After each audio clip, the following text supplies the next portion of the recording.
এরপর নতুন বিষয় কেন্দ্র ও রাজ্যের মধ্যে ক্ষমতা বন্টন। এর মধ্যে তিনটে তালিকা আছে: কেন্দ্রীয় তালিকা, রাজ্য তালিকা আর যৌথ তালিকা। কেন্দ্রীয় তালিকা অর্থাৎ ইউনিয়ন লিস্ট, রাজ্য তালিকা অর্থাৎ স্টেট লিস্ট, আর যৌথ তালিকা হচ্ছে কনকারেন্ট লিস্ট। এই নিয়ে আলোচনা হয়েছে ভারতের সংবিধানের 7ম তফসিলে। এই নিয়ে আলোচনা করা আছে, মানে বিষয় অন্তর্ভুক্ত। তার মধ্যে প্রথমে হচ্ছে কেন্দ্রীয় তালিকা। ওর মধ্যে কি কি বিষয় বর্ণিত সেই নিয়ে আলোচনা করব।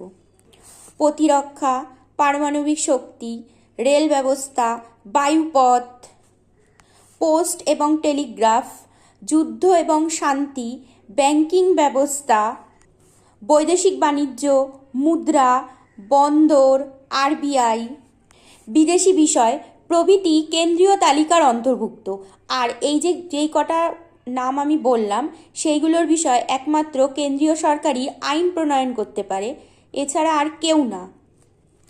এরপর হচ্ছে রাজ্য তালিকা অর্থাৎ স্টেট লিস্ট, সেই নিয়ে আলোচনা করব। তার মধ্যে কি কি বিষয় অন্তর্ভুক্ত সেগুলি হলো স্থানীয় সরকার, কৃষি, পুলিশ, কারাগার, জনস্বাস্থ্য, পশু সম্পদ এবং পশুপালন, নেশা জাতীয় পানীয়। এই বিষয়ে শুধুমাত্র কেবল রাজ্য সরকারই আইন প্রণয়ন করতে পারে। এরপর হচ্ছে যৌথ তালিকা অর্থাৎ কনকারেন্ট লিস্ট। এর মধ্যে অন্তর্ভুক্ত বিষয়গুলি হল শিক্ষা, বন, শ্রমিক কল্যাণ, কৃষি জমি ছাড়া অন্যান্য সব জমির হস্তান্তর, ভেজাল ইত্যাদি। এই যে বিষয়গুলো আমি বললাম, এই যে কনকারেন্ট লিস্ট মানে যৌথ তালিকা, এটা হচ্ছে কেন্দ্র ও রাজ্য উভয়ই আইন প্রণয়ন করতে পারে যে কোনো বিষয়ে। এই ছিল কেন্দ্র ও রাজ্যের মধ্যে ক্ষমতা বন্টনের বিষয় নিয়ে আলোচনা।